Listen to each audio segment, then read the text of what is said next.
Welcome. This is the Yes California Calexit Congress weekly meeting where you decide the future of Calexit. We just had a guest. He left. I think he's going to try to invite somebody. If you would like to be on the stream, you can click the link. It's in the comment box right now. Sometimes the meetings go long. Sometimes they go short. It's really just about having the meetings every week so that you know there's a place for you to come and talk about Calexit and the future of California. Let me show you a little bit of what we're going to cover today. So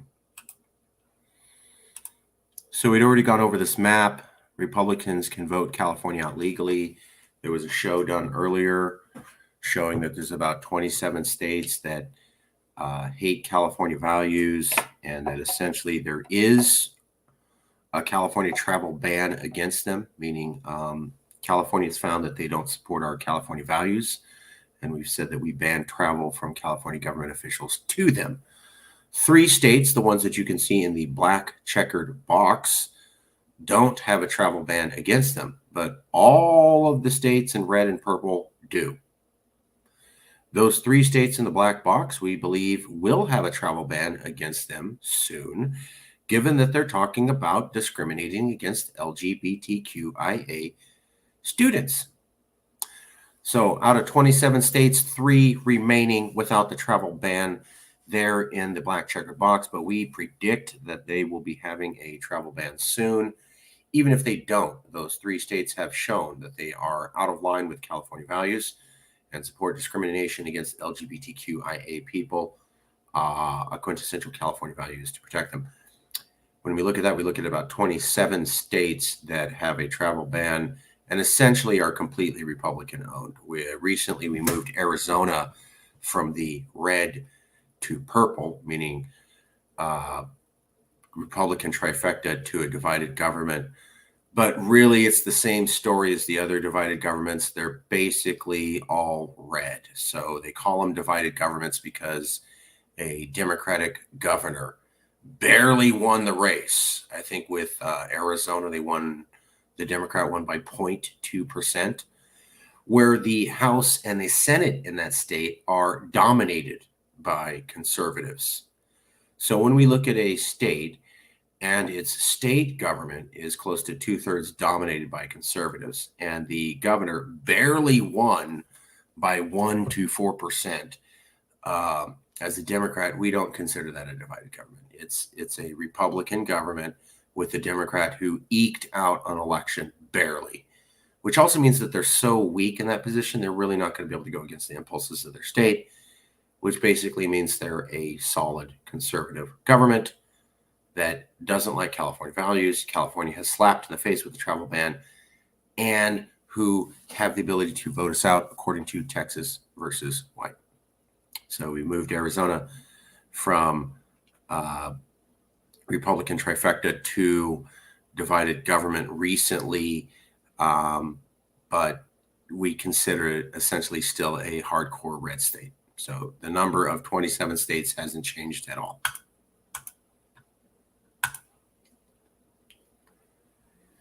So, Daniel, I sent you the link in email and in the private chat and in the Yeah, I got it. I already sent it to him. Okay, yeah, we're going to try to see if we can get somebody from Nebraska who's also interested in independent. I think in Arkansas, I just mistake the date so many times, but I just did that. Oh, okay. I think I heard it from my flatmate like a week ago. So my own flatmate just said, well, he wasn't talking to me, but somebody else. But he did, and I think you will understand what he's going to say, my flatmate. So he's a female.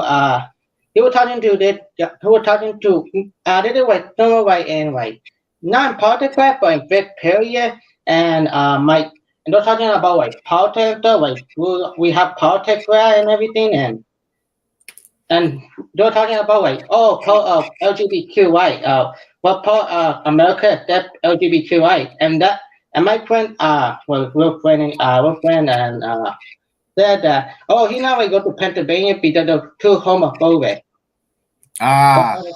Exactly. Yeah. Exactly. That's what we're talking about. That's exactly. And he said he was stay in California and not go to other states. That's how all Americans feel, and young Americans always feel about that. Well, young Californian, if we want to call them. We have a LGBTQIA friend from California who doesn't travel to other American states.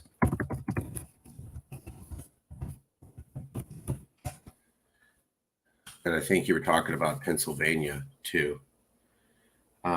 Okay, well, let's see if the Nebraska guy comes in. I'll continue with some of our election coverage.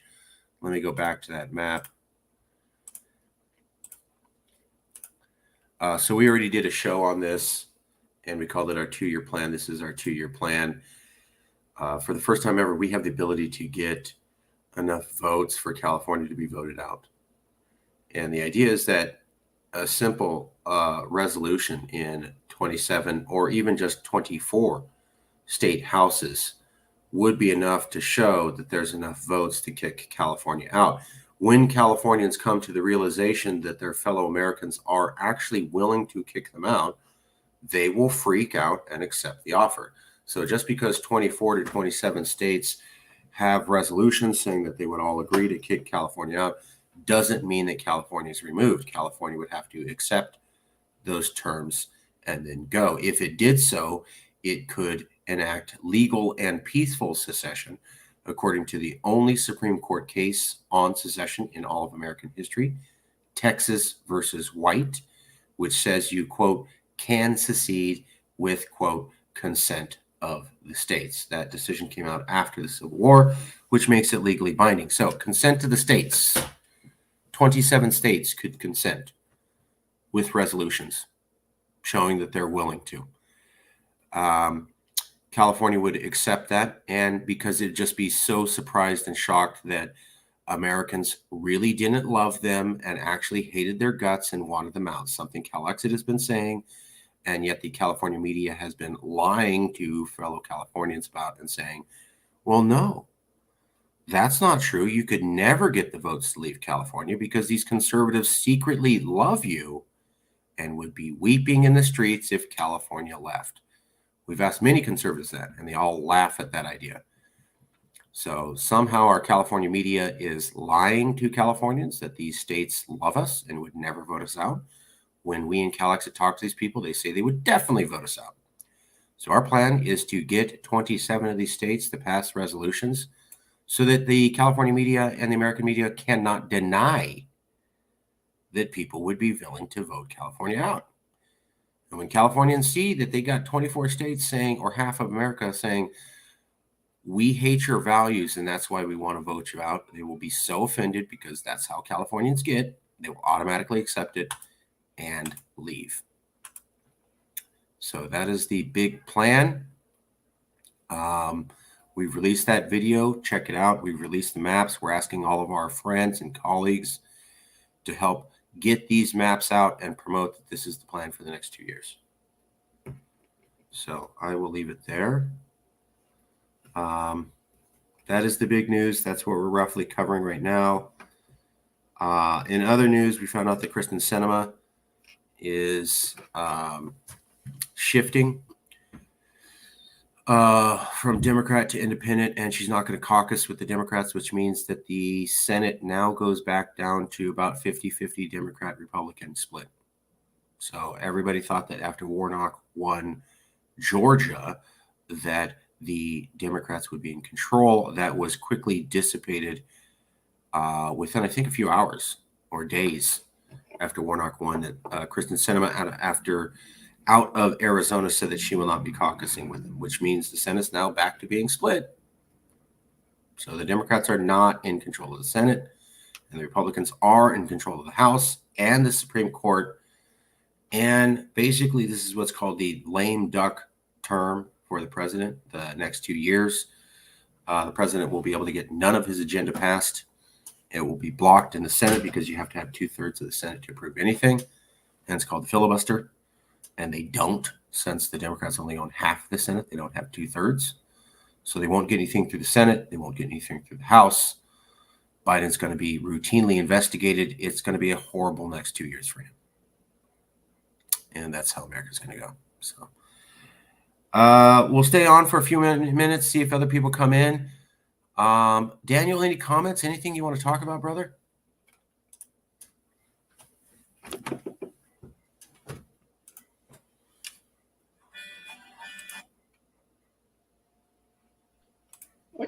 Wait, Mocap, have you heard about this in the news? The California regulator got some anti LGBTQ mail on him. That actually happened. I think it happened California regulator. California legislator was attacked by males? No, but hate mail or something like that. Okay, let's take a look. California legislator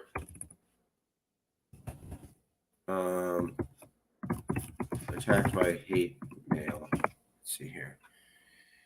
California legislature attacked by hate mail. No. Man charged in hate. No. California legislator. Hate crimes. Gay Jewish California lawmaker targeted with. Here we go. Of course, I knew exactly who they were talking about. Hold on, I'll show this. So our buddy Scott Weiner, that's who they're talking about. Gay Jewish California lawmaker targeted with bomb threat. That's for non-Californians. All you have to do is say Scott Weiner or Scott Weiner, and everybody knows who you're talking about. So in California, it's this dude. If you just go, oh, it's Scott Weiner. It's like, oh, that guy? Okay. So he's a very independent leader in the California legislature. He does a lot of independent stuff. He promotes some very radical ideas sometimes, and he will actually speak up against the governor. So I kind of like this dude. I don't always agree with his ideas, but I think he does what an elected official should do. He tries to speak for his community. He tries to promote ideas. He's willing to look into solutions. Police in San Francisco responded to State Senator Scott Weiner's home early Tuesday morning to search for potential bombs amid a new wave of threats against the senator. Police spokesperson told the station they were called around 6 a.m. about reports of a bomb threat against an elected official. Officers arrived on the scene, searched the home, didn't find any devices. In a statement, Weiner said that he was the target of a bomb threat that listed his home address and threatened to shoot up his office at the state capitol in Sacramento. According to the senator, the threatening email said, "We will," you know what the word is, "kill you," and call him a pedophile and groomer. The threats against Weiner, and then those terms. So there's this concept that some, not all, of the people in the LGBT community are secretly pedophiles trying to groom children to become gay. So that's the theory. And these people apparently were thinking that Scott Weiner is doing that. And so they wanted to attack him. Green used the term groomer, which refers to adults who build relationships with children in an effort to abuse them.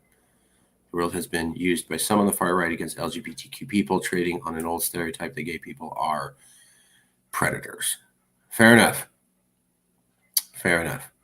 So that's happening. Do we know where the threats are coming from? I don't know. They could be pretty anonymous pattern, to be honest. So gay Jewish men represent everything they hate. Indiscrimination in the criminal justice system, transgender children. Yeah. It doesn't say where the threats came from, just that he got them. I'm a little bit surprised. I mean, the guy has been very controversial and in power for a while. This can't be the first time he's got death threats, although it's wrong and shouldn't happen, and it's sad. I'm a little bit questioning, like, this is the first time. I totally agree with you, Mark. He's done some controversial legislation before, whether you liked it or not. You know. Yeah, I'm not excusing. Oh, I think Kevin De Leon had a fight yesterday with activist. I think I sent you the video. Kevin De Leon had a fight with activists? Yeah. But I don't know. The other bit actually did headbutted him. I don't know About what what? happened even. It was like don't quit me even. Why are people attacking Kevin De Leon physically?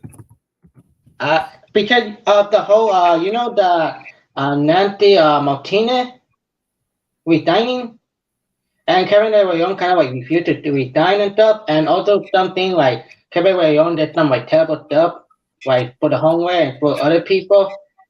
I don't really know what's going on. It's just that I think that may be the case. I just don't know. Okay, here we go. Take a look at this.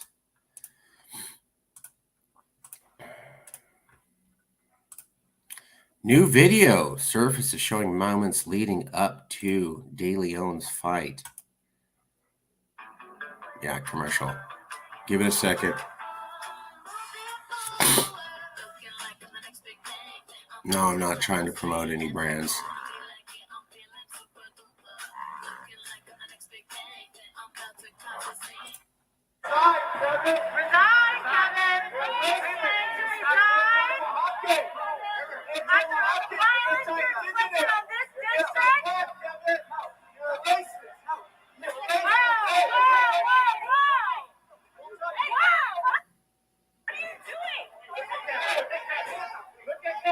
But that was just the aftermath, and not the video that happened.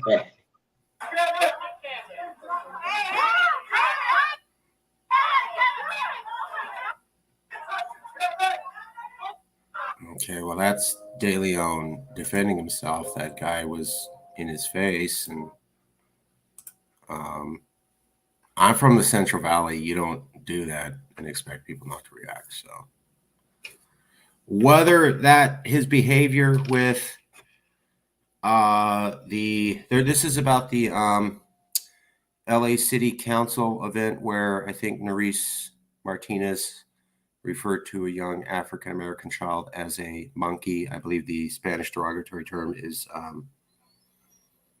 la changa or something like that. So is that what this is about? And De Leon and another guy were on the phone call and did not immediately contradict her.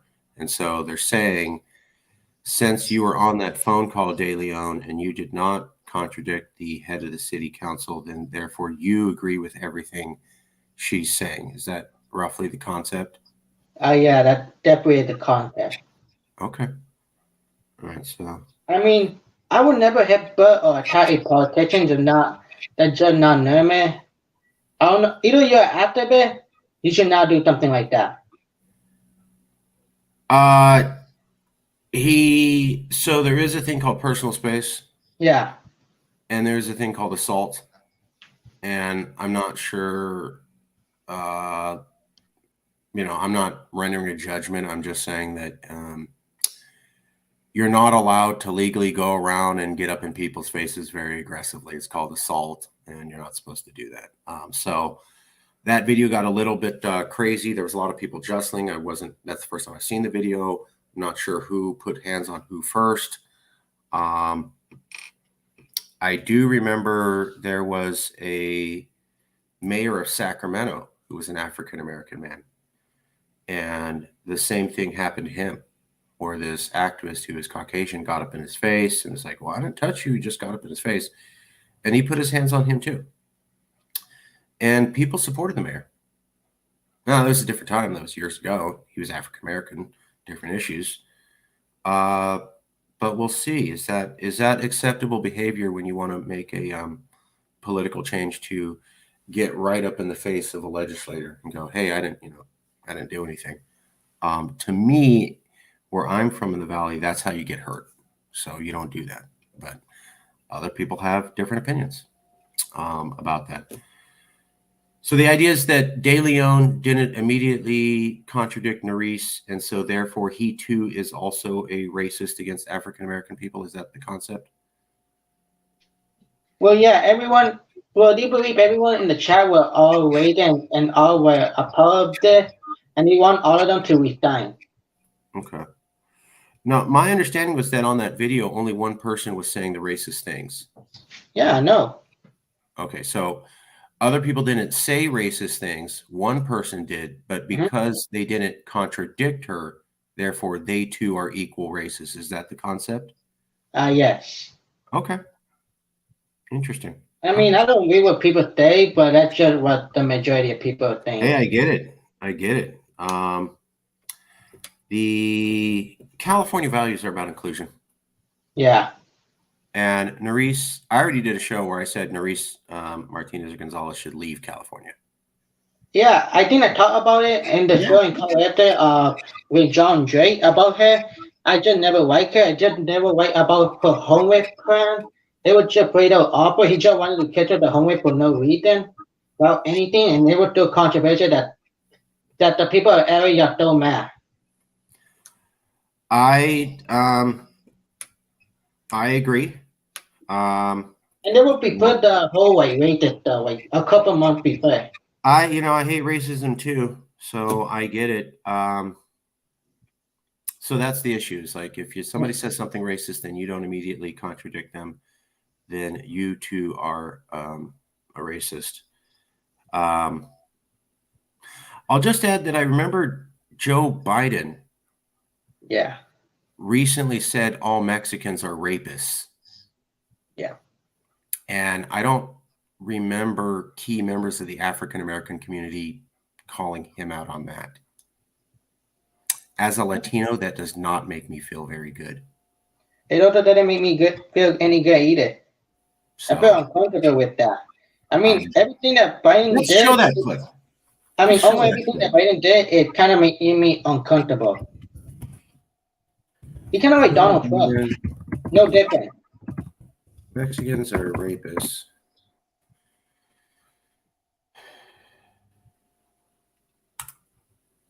I'm going to take on those rapist Mexicans. Here we go. And he claimed, no, there's never been a president. Never been a president.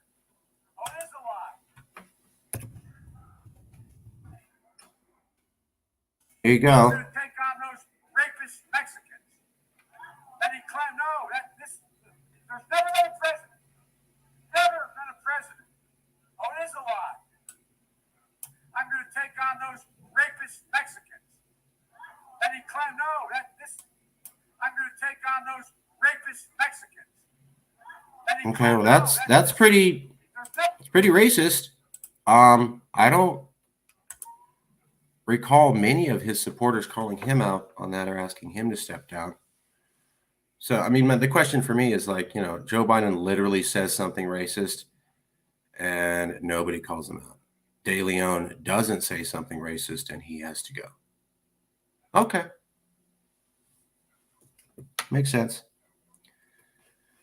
Kind of sad to see, but interesting take. So I also remember the time that Bill Maher, yeah, Bill Maher said African Americans are house, and then he used the N word. Oh my God. Yeah, he said it live on TV, and he was given a total pass. So what? Yeah, let me see if I can find that too. Wait, he a Democrat? Mm-hmm. And he donated to Obama, and he still accepted it as an Obama accolade. And he used the word house N. What wrong with the two party? To be honest, what wrong with them? Did they care about the candidate, but they don't really care about the action? Here we go. Let's take a look at that.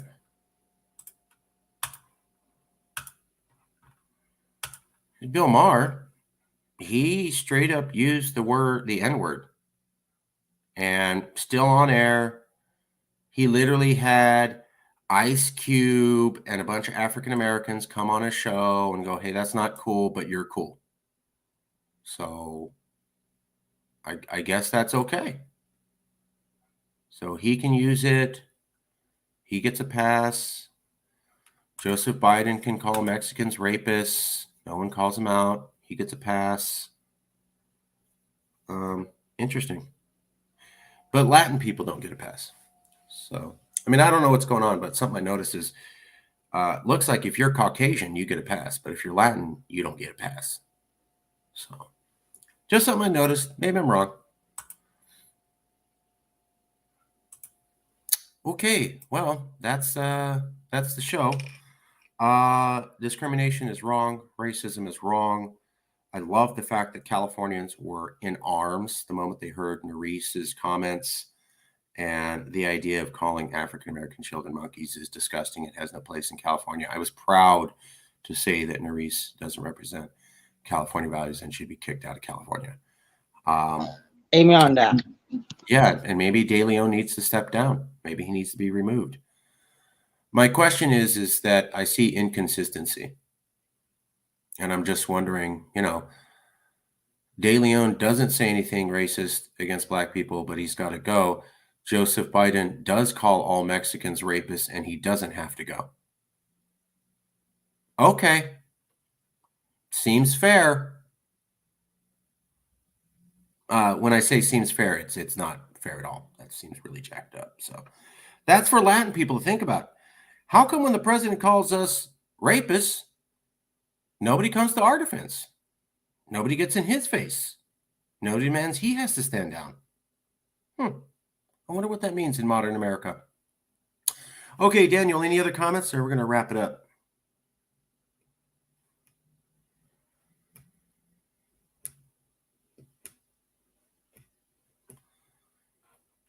Okay. Nope, we'll leave it there. Thank you, everybody.